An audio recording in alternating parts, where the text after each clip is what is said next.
हजुरबुवा अब भएको बेला अलि म सानै थिएँ, अलि मलाई अब सानै सन्जी अब बजाउने रहर लाग्थ्यो। बाजेको पालामा अब बाजाहरू पनि घरमा अब टन्नै थियो। अनि बुवा अनि पढ्नुहुन्थ्यो।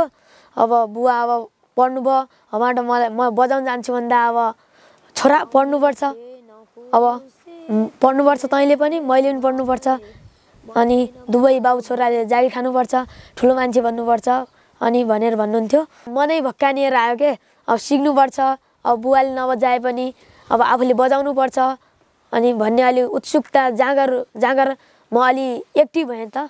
मैले केही गर्नुपर्छ भन्ने मेरो अब जोस जाँगर आयो।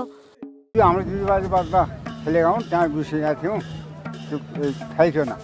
अहिले भाइले उद्घाटन गर्नेखेरिमा खुब राम्रो छ, खुसी भएको छ खेल देख्नेखेरिमा। आइरहन्छ हामी पनि सिक्न लागि, सिकिसकेका पनि हौँ।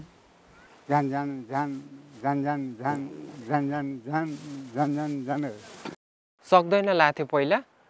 त्यसपछि त्योमा सरहरूले पढाउँदै जानुभयो, अनि क्यामेराहरू चलाउन दिनुभयो, अनि त्यो कम्प्युटरहरूमा बस्न प्र्याक्टिकल गर्न सिकाउनु भयो।